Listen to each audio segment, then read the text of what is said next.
My son texted me, "We're running late, Mom. Traffic is a nightmare." I smiled. I trusted him. I went to type back, "Drive safe." But then, his phone did something he didn't mean for it to do. It accidentally shared his live location. I tapped the map just to see how far away they were. I expected to see a blue dot moving slowly on the highway. But when I saw that little blue dot sitting perfectly still over the sign that read Kelton and Associates, that location didn't just break it shattered me. If you have ever loved someone with your whole heart, trusted them with your life, only to find out they were holding a knife behind their back, then you know exactly why I'm telling you this story today. Before we get into the ugly truth of it, do me a favor, hit that like button. It helps us find each other in this big, noisy world. And if you're new here, welcome to the family. Subscribe and turn on that bell, because in this house, we tell the truth, no matter how much it hurts. Now, let me take you back to that Sunday afternoon, just a few hours before my life fell apart. I was standing in my kitchen, the same kitchen I've stood in for 40 years. The afternoon light was coming through the window. You know that golden, late-day sun that makes the dust motes dance? It was quiet. I had the big ceramic mixing bowl out on the counter. It's heavy. It's a pale, creamy yellow with a chip on the rim where my mother knocked it against the sink back in 1974. That bowl has seen everything.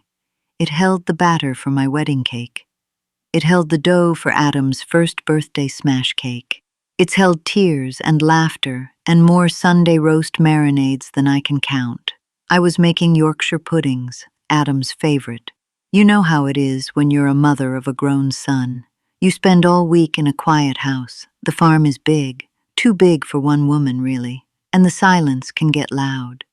You hear the wind rattling the barn doors. You hear the floorboards settle upstairs in rooms where nobody sleeps anymore. So when Sunday comes, you busy yourself. You chop the carrots a little finer. You polish the good glasses. You want everything to be perfect, because for 2 hours, your house will be full again. Adam and Emma were coming for dinner. I wiped my hands on my apron and looked out the window. The farm stretched out as far as I could see.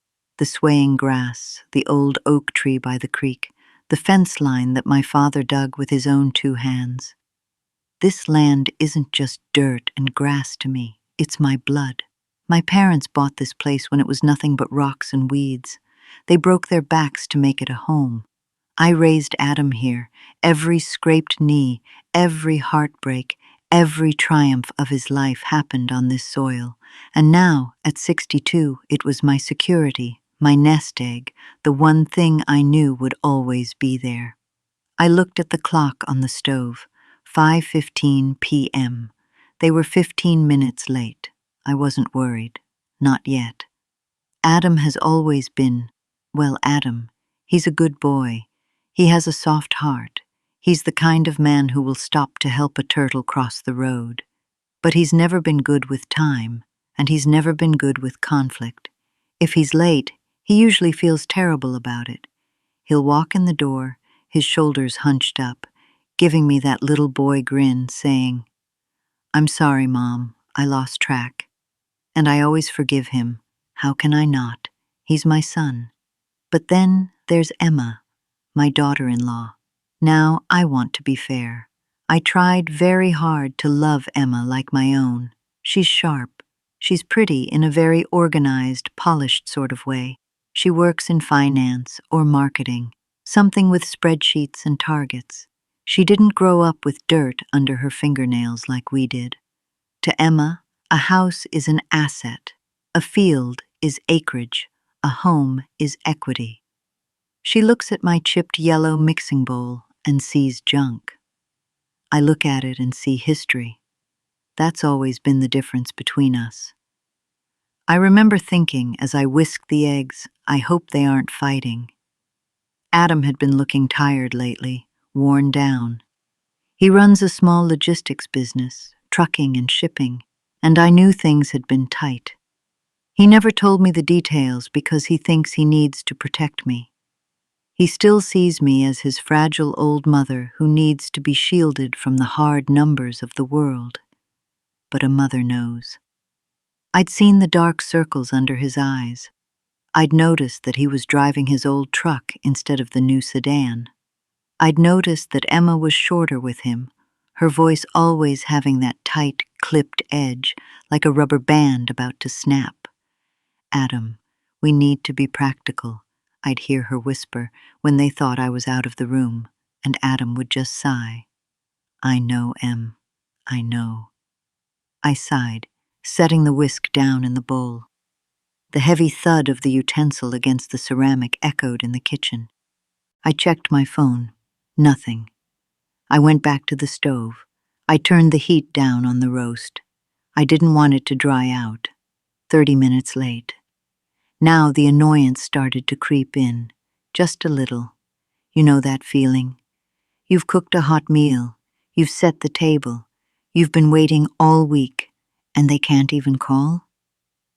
"Lord, give me patience," I whispered to the empty room. I walked over to the hallway table where I keep my reading glasses and my cell phone. I picked it up. Just as my thumb hovered over the screen to call him, the phone buzzed in my hand. Bzzzt, a text message. From Adam. "Hey Mom, so sorry. We are running super late. Traffic is a nightmare on the I-95. Stuck behind a wreck. Don't wait to eat. Be there as soon as we can." I let out a breath. Okay, it wasn't an accident. They were just stuck.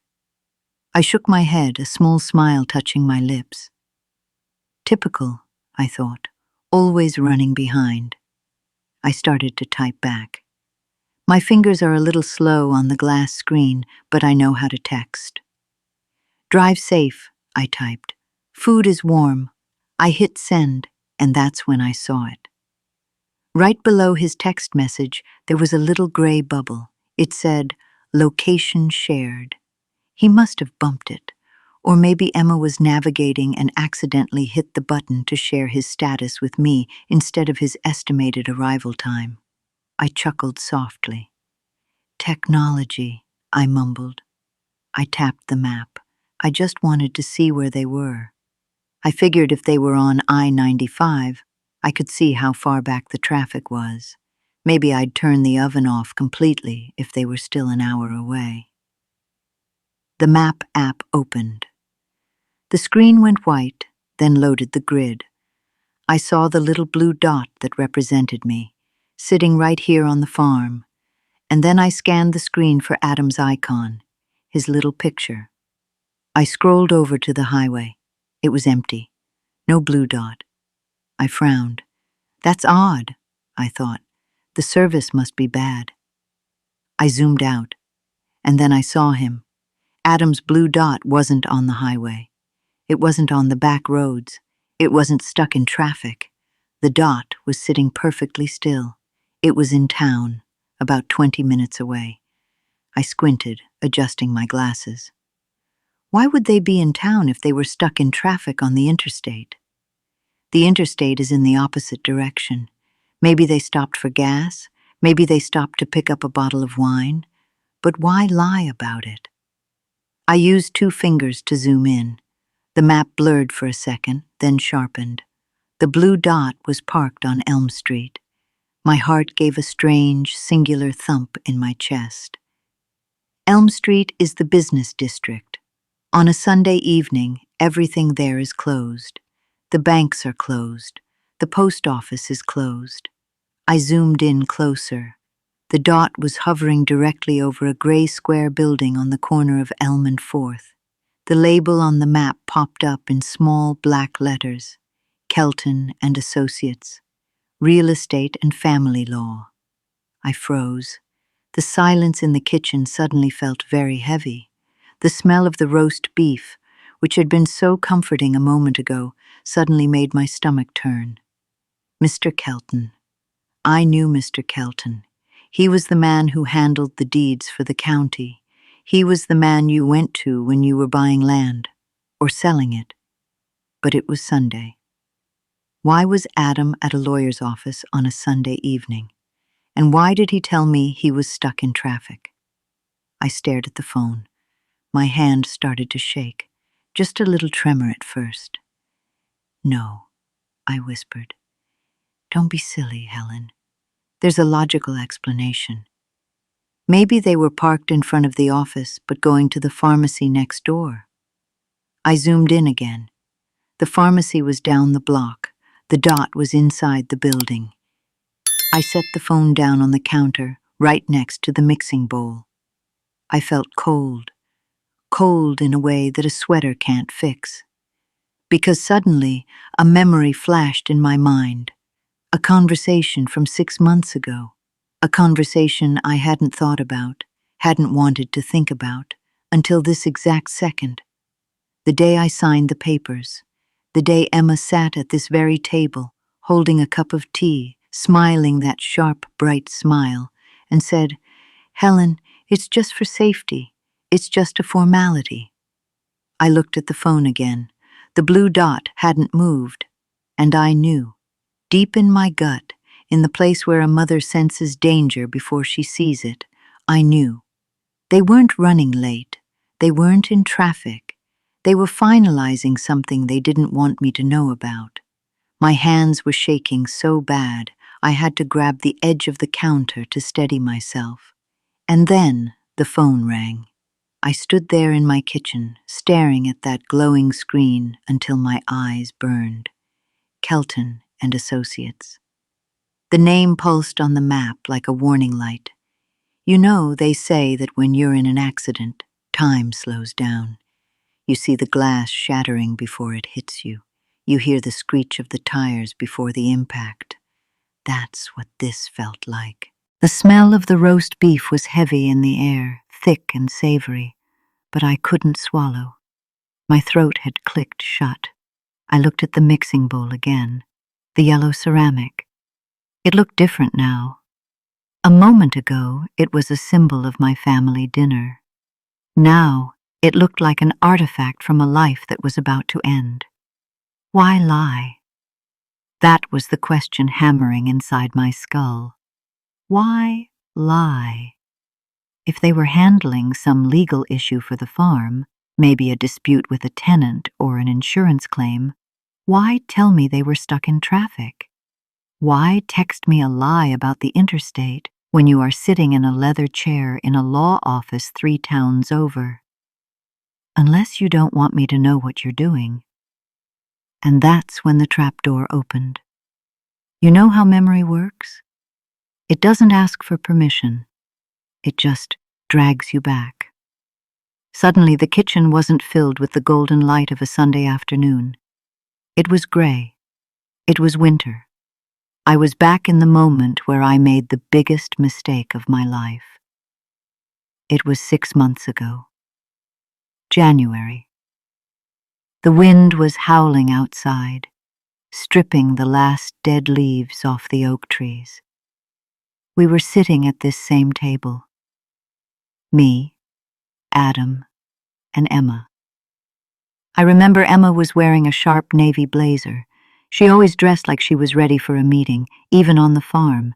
She had a file folder in front of her, not a messy pile of papers like I keep in the biscuit tin, but a crisp, color-coded folder. Adam was sitting next to her. He was wearing his work flannel, looking at his hands. He was twisting his wedding band, round and round. He wouldn't look at me.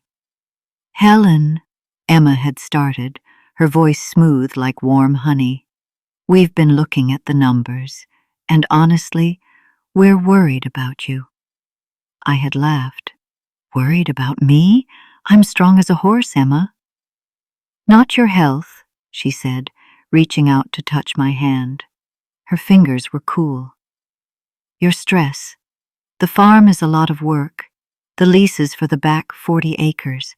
The tenant in the guest cottage. The insurance renewals. Adam spends 10 hours a week just driving back and forth to get your signatures on things. That was true. Adam did do all the running around. I hated paperwork. I hated the fine print. I just wanted to garden and keep the house. It's inefficient, Emma said. She used that word a lot. Inefficient. And it's unfair to Adam to make him drive 40 minutes every time a pipe bursts or a contract needs renewing. I looked at Adam. Is it too much, son? You know I can hire someone. Adam finally looked up. His eyes were sad. They've always been soft, my boy's eyes. It's not too much, Mom. I like helping you. It's just, with the business, time is tight. He sounded exhausted, and that broke my heart. So, Emma said, opening the folder, we have a solution, a safety measure. She slid a document across the table. It was thick, heavy paper. We transfer the title to Adam, she said. Just like that. Like she was suggesting we switch brands of tea. I froze. Transfer the farm? In name only, she said quickly. Helen, listen to me. This is strictly for management. If Adam holds the deed, he can sign the leases, he can handle the insurance, he can deal with the county. You don't have to worry about a thing. You just live here, like always. It's your home. It will always be your home. This just unties his hands to help you better. I looked at the paper. It was full of words I didn't understand. Grantor, grantee, rights of survivorship. I looked at Adam again. Adam? I asked. Is this what you want? He hesitated. I saw his throat bob. He looked at Emma. She gave him a tiny nod. A look that said, go on. It makes sense, Mom, Adam said quietly. It's just, it would make everything smoother. And you trust me, don't you? That was the dagger. You trust me, don't you? Of course I trusted him. He was the baby I rocked in the rocking chair upstairs. He was the boy who cried when his goldfish died. He was my son. I picked up the pen. I remember my hand trembling just a little. Not because I thought they were stealing from me, but because it felt final. It's still my house? I asked, my voice small. Of course, Emma beamed. Nothing changes. We're just taking the burden off your shoulders. So, I signed. I wrote Helen Morris in blue ink at the bottom of the page. And when I put the pen down, Emma snatched the paper up so fast I barely saw it go. She slid it into her folder and snapped it shut. Perfect, she said. Now we can really take care of you. I need to stop for a second. I need to take a breath, because remembering that moment makes my chest tight. Before I tell you what happened next, before I connect the dots between that signature and the lawyer's office, I want to ask you something real. We're all friends here. I'm sitting here in my kitchen telling you this, but I want to know where you are. I want to picture you. Where are you watching from right now? Are you in London? Are you in Texas? Are you in Mumbai? And what time is it for you? Is it morning coffee time? Is it late at night? Drop your city and the time in the comments. It comforts me to know I'm not just talking to a screen, but that there are real people out there listening. Go ahead, I'll wait a second. Okay, thank you. It feels better knowing you're here with me. Now, let's go back to the map. Back to the present day. I was staring at the phone. The blue dot at Kelton and Associates. And suddenly, the logic of Emma's efficiency crumbled into dust. If the farm was already in Adam's name, if he already had the power to sign leases and handle insurance, if the whole point of the transfer was so He wouldn't have to go to a lawyer or the county office. Then why was he at a real estate attorney's office on a Sunday evening? There is only one reason you go to a title lawyer when you already own the property. You go there to sell it. My knees gave out. I didn't faint, but I had to sit down on one of the kitchen chairs. The wood felt hard against my back. "They're selling it," I whispered. The words hung in the air, heavier than the ceramic bowl. "They're selling my home." But how could they? It's my home. Emma said nothing would change. Adam said it was just for management. But then I remembered the other things. The small things I had ignored. I remembered the envelopes I'd seen in Adam's truck last week. Bank logos, red stamps. I remembered how Emma had stopped talking about saving for a vacation and started talking about clearing the decks. I remembered how Adam hadn't looked me in the eye for weeks. They weren't stuck in traffic. They were finalizing the deal. They were signing the papers that would turn my heritage, my memories, and my security into a check deposited into their bank account. And they were going to come here, eat my roast beef, smile at me, and lie to my face while the ink was still drying. My phone buzzed again. I jumped, my heart hammering against my ribs. Was it Adam? Was he texting to say they were almost there? I looked at the screen. It wasn't Adam. The name on the screen was Gloria. Gloria Pierce, my neighbor, my friend for 30 years. She lives on the property that borders ours. She sees everything. If Gloria was calling on a Sunday evening, it wasn't to swap recipes. I stared at the phone ringing and ringing. I had a feeling that if I answered this call, there would be no going back. If I answered this call, the suspicion would turn into a fact I couldn't ignore. I took a deep breath. I slid my finger across the screen. "Hello?" My voice sounded jagged, like broken glass. "Helen?" Gloria's voice was high, tight. "Helen, are you sitting down?" I gripped the edge of the table. "I'm sitting, Gloria.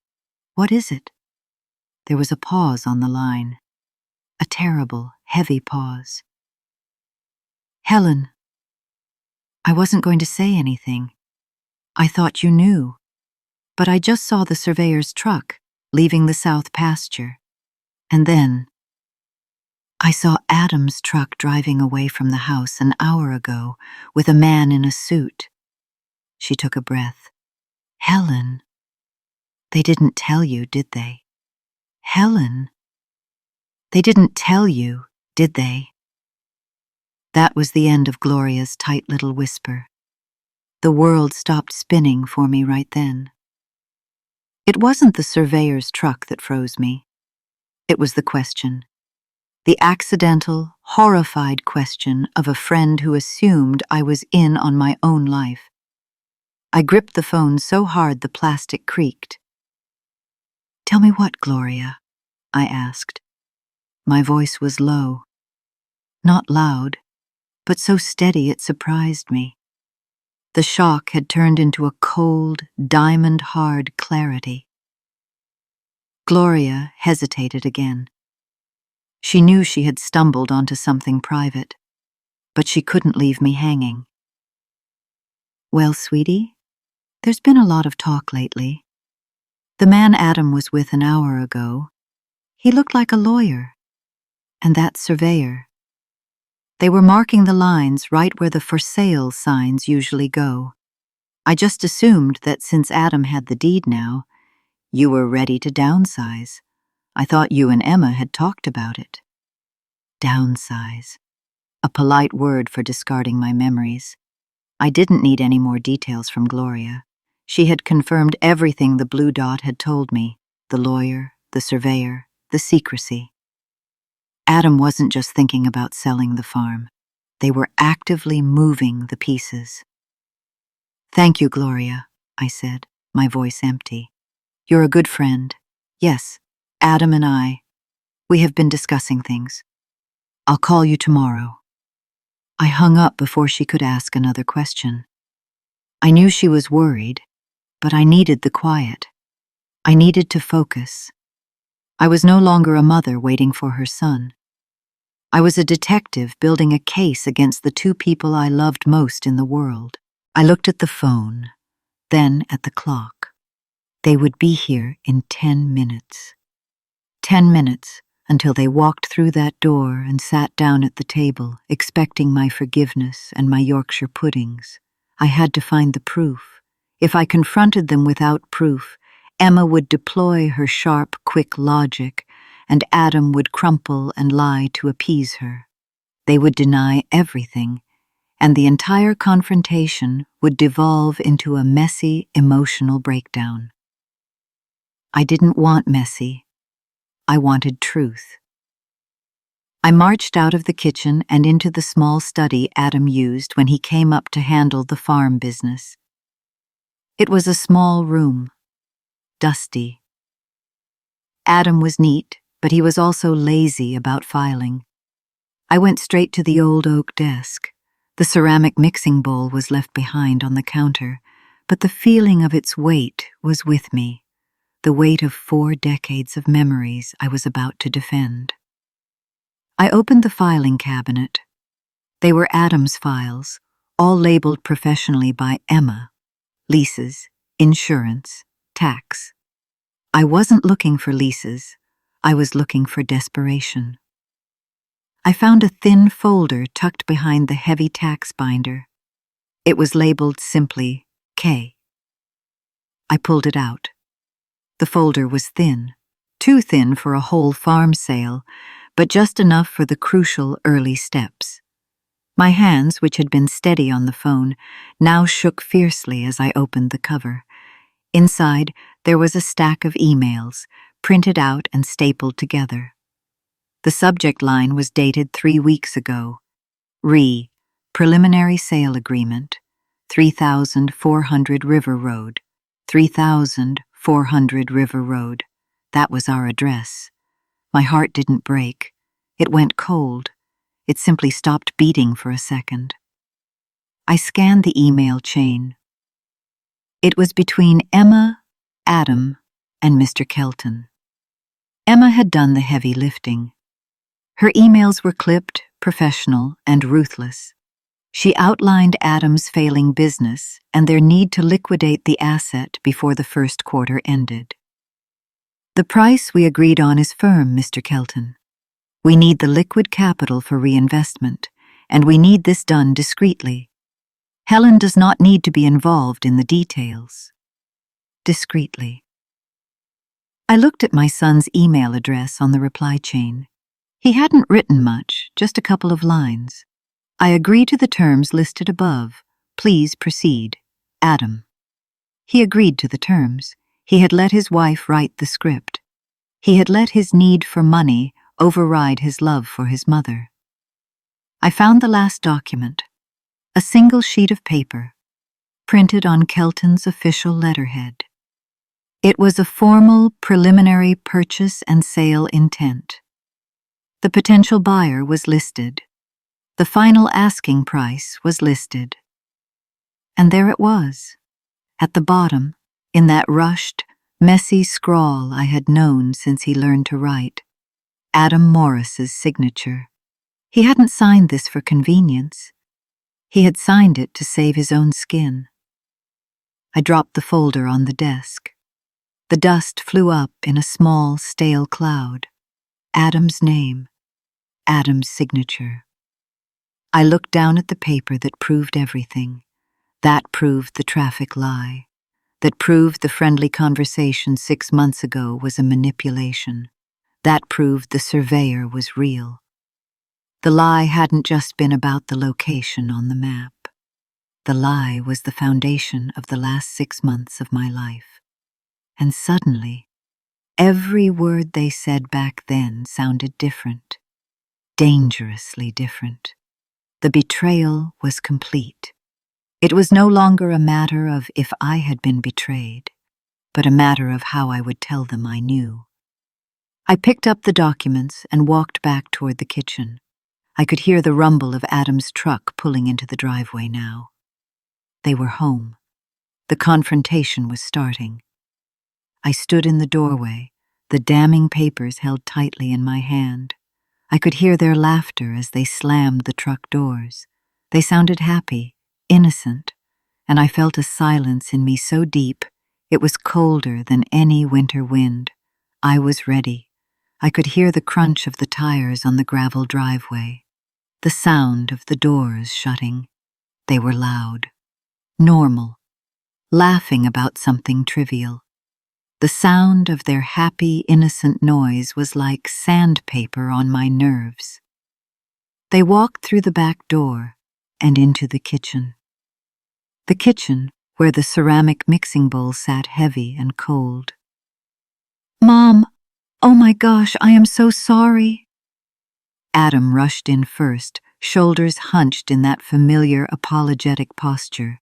He smelled faintly of fresh air and cologne. He tried to hug me, but I stepped back. Just a small, barely perceptible movement. He stopped, confused. "What's wrong?" "The traffic was truly awful on the I-95, honey. I swear." Emma came in behind him, smoothing down her coat. She was already radiating that controlled, executive energy. "Hello, Helen. We hit a major snarl. We rushed straight from the market." She nodded toward a grocery bag sitting by the door. They were sticking to the lie. Even now, standing right in front of the roast beef I had cooked for them, they were lying. I didn't raise my voice. I didn't shout. I didn't even move. I just held the sheaf of papers, the Kelton intent document, against my chest, like a shield. "Don't worry about the traffic, Adam," I said. My voice was quiet, so quiet it made the silence in the room even louder. "The food is fine. It's a little cold now, but we can heat it up." I walked slowly to the kitchen table. Adam's favorite meal was waiting. I put the papers down right beside his plate, careful not to disturb the fork and knife. I looked Adam right in the eye. He smiled back, confused by the strange atmosphere. Emma had already gone to the sink to wash her hands. "Adam," I said, "before you sit down, I just need to ask you one thing." "Yes, Mom?" "How was the traffic at Kelton and Associates?" The smile vanished. It just evaporated. His face went white. The color drained out of him so fast I thought he might faint. He opened his mouth, but no sound came out. He looked exactly like that little boy who had been caught eating a cookie before dinner. But this wasn't a cookie. Emma spun around from the sink, water dripping from her fingertips. Her eyes, usually so composed, were suddenly wide and sharp with pure panic. She looked at Adam. Then she saw the papers on the table. "What is this, Helen?" she demanded, moving quickly toward the table. I put my hand on the documents before she could touch them. "Adam texted me earlier," I explained, still speaking in that low, steady tone.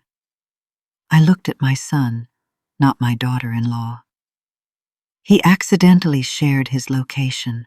I saw the blue dot, Adam, right there at the lawyer's office."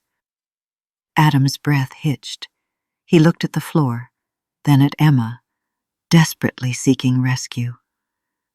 "Don't look at her, Adam," I said softly. "Look at me." Emma stepped forward, her panic instantly shifting to defense. "Helen, listen to me. This is unnecessary drama. Yes, we were at the lawyer's office. We were trying to sort something out quietly so you didn't worry." "Sort what out, Emma?" I asked. "Did you have to sign more convenience papers for Adam because I found these?" I slowly slid the papers across the table, the preliminary purchase and sale intent. Emma looked at the title and hissed Adam's name. Adam. Not in anger, but in fury that he had been so careless. Adam finally looked at me, and I saw the true devastation. Shame was pouring off him like water. "Mom, please, we were going to tell you," he mumbled, tears already welling up in his eyes. "We were going to buy you a smaller place.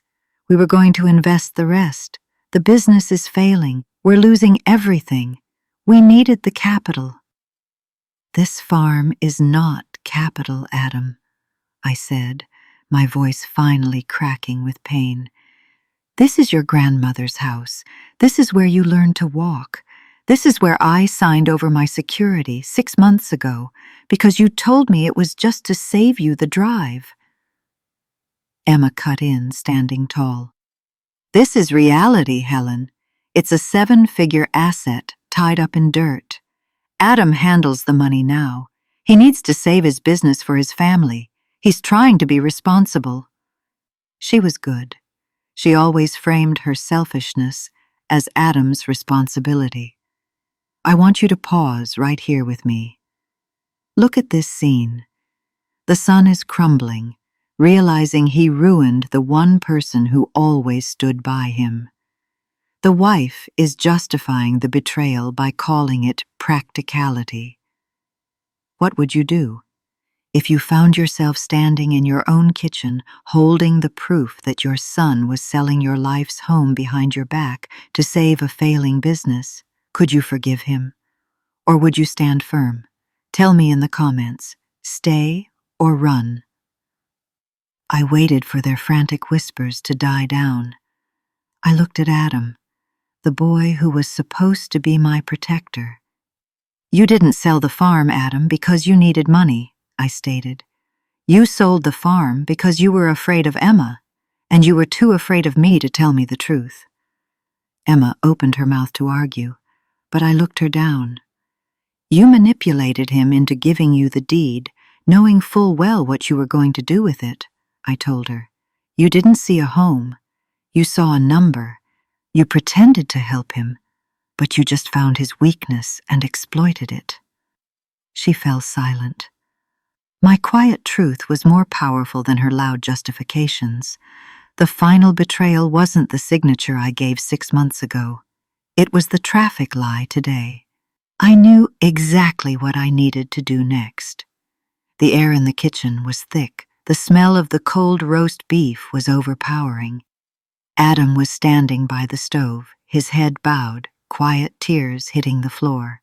Emma was still defiant, leaning against the doorframe, her arms crossed, breathing heavily.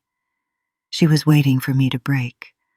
I was the only one speaking now, and my voice sounded like it was coming from a mile away. It was a clarity born of utter devastation. "You came here tonight to eat dinner with me," I said slowly. "You came here to smile and pretend, knowing you had spent the afternoon finalizing the sale of my entire life." Adam just shook his head, unable to look up. "You want to talk about capital and assets, Emma? Fine. Let's talk about value." I walked toward Adam, stopping just a few feet away. I didn't touch him. The gap between us felt wider than the whole farm. "Adam," I whispered, "look at me. There is nothing in this world that is more dear to me than you are. Not this land, not this house. If they gave me an option of owning the whole world or being your mother, I would have chosen you." I paused. He finally raised his eyes, and the sheer pain in them almost brought me to my knees. "You told me you were drowning in debt. You told me the business was failing. Adam, if you had walked into this kitchen, put your hands on this very table and told me, 'Mom, I need the money. I am losing everything,' I would have sold this farm in a heartbeat. I would have signed the deed over to you, no questions asked. I would have put my life savings into your business." My voice was quiet, but it carried the weight of a judge's final sentence. But you didn't ask for help. You didn't tell me you were in trouble. You went behind my back and you stole it. You betrayed my trust, Adam, and that is unforgivable. Emma stepped away from the doorframe, sensing Adam was breaking, and she needed to take control of the narrative. Helen, that is dramatic. It was a business decision. Adam was under enormous pressure, and I was trying to— She pressured me, Mom, Adam choked out, pointing a trembling finger at Emma. She said we had no choice. She said you would understand later. That was the breaking point. The moment he tried to make his mother the victim, choose between him and his wife. I fixed Adam with a look that was harder than any rock on this farm. I gave birth to you, Adam. I raised you. I fed you, not her. The 3 words hung there, silent, devastating. They cut right through the flimsy shield of his marriage. They forced him to own his decision. He was a grown man who had chosen to lie to the one person who gave him everything. Emma looked furious, but she had no ground to stand on. Adam was her husband, but I was his moral foundation, and she had watched him demolish it. I walked to the filing cabinet and picked up the rest of the file Emma had organized. I gathered all the bank statements, the loan documents, and the damning sale agreement. The preliminary agreement is signed, I said, laying the papers back on the desk. The betrayal is done. I won't fight for the money. They both looked up, stunned. I won't fight you in court for the cash, I clarified, because the money is now poisoned. It's dirty. Keep it. Use it to fix your business. Buy your new house. Go on your luxury trip, Emma. It doesn't matter to me. It is no longer worth more than the love you just threw away. My voice softened then, returning to the wistful, final tone of a goodbye. But you will not use that money to fix this. You cannot buy back trust, and you will not sleep under my roof again. I looked from Emma to Adam. Dinner is over. I want you both to gather your things. Leave the food, leave the keys, and go. Adam collapsed onto a chair, burying his face in his hands. Emma watched me, calculating her next move, realizing she had won the asset, but lost the war. And then everything changed. The house became quiet. I didn't stay to watch them pack. I simply turned and walked back into the living room, leaving them to their shame in the kitchen. They didn't linger. There was nothing left to say, nothing left to argue about. Emma was the practical one, grabbing her coat and Adam's briefcase, the one that likely held the finished sale documents. She was angry, yes, but mostly she was calculating. She had the money now. The price for that money was losing the old woman who loved her son. To Emma, that was an acceptable transaction. Adam was slower. I heard his muffled sobbing in the kitchen as he gathered his jacket. He was the one who was truly devastated. But not because he'd lost the farm, because he'd lost my unconditional belief in him. He had finally faced the consequence of choosing to protect his comfort over his conscience. I heard the front door open. I heard the muffled words. I heard the engine of his truck start up and drive away into the gathering darkness. The gravel crunched, and then the sound faded to nothing. Silence returned to the farm. It was a different kind of silence this time. It wasn't the comforting silence of a house waiting for guests. It was the vast, empty silence of a house where a part of your heart just walked out the door and will never truly return. I went back to the kitchen. The roast was sitting there, dark and dry, forgotten under the oven light. The Yorkshire puddings were cold and deflated. The table was set for 3. I went to the sink and started cleaning. I scraped the food off the plates. I wiped down the counter where the phone had broadcast the terrible truth. I picked up the heavy, chipped ceramic mixing bowl and started washing it. The water was warm on my hands, but I still felt chilled to the bone. It takes a long time to build a life, doesn't it? Years of routine, years of trust. You think your foundation is solid. You think the people you love are the walls and the roof that keep the rain out.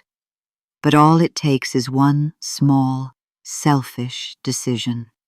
One little accidental blue dot on a map to show you the truth about the foundation. I remember standing there, holding that bowl, looking out the window at the dark fields. The farm was still mine, legally, because I still held the power to object. And I knew that preliminary agreement would fail now that the truth was out. They would have to back down. The buyer would walk away. I would keep the land. But I didn't feel victorious. I just felt clean. I had kept the physical asset, but I had lost the spiritual security. I thought about the money, all that money they desperately needed, Adam's business, his future. I knew they needed that capital to survive, and I could have stopped them, held the farm hostage, and forced Adam to choose. But that wasn't the point. My quiet truth in the kitchen was more important than any courtroom battle. I wanted them to use that money, to build their life with it, and I wanted them to look at every new piece of furniture, every holiday they took, and remember the price they paid for it. They paid with my trust. They paid with the relationship. They bought their freedom from debt with a terrible, permanent guilt. I wiped down the counter again, even though it was already spotless. That's what shock does to you. It makes you focus on the little things so you don't have to focus on the big things. The big thing was this. Adam Morris, the boy I raised, had become the man who would sacrifice his mother's stability for his own convenience. Not for malice, but for weakness. And weakness is sometimes the cruelest kind of betrayal. You'd think that after all the years, after all the sleepless nights, after all the sacrifices, that the love would be enough. You'd think that trust would be an impenetrable fortress, but it wasn't. Trust doesn't shatter loudly like glass. It breaks quietly, like a dry twig underfoot. It breaks in the time it takes a blue dot to load on a screen. And once it's broken, you can't glue it back together. I put the bowl back on the high shelf. I turned off the light in the kitchen. I walked upstairs to the silent bedroom, alone. The farm was safe. My heart was not. What would you have done?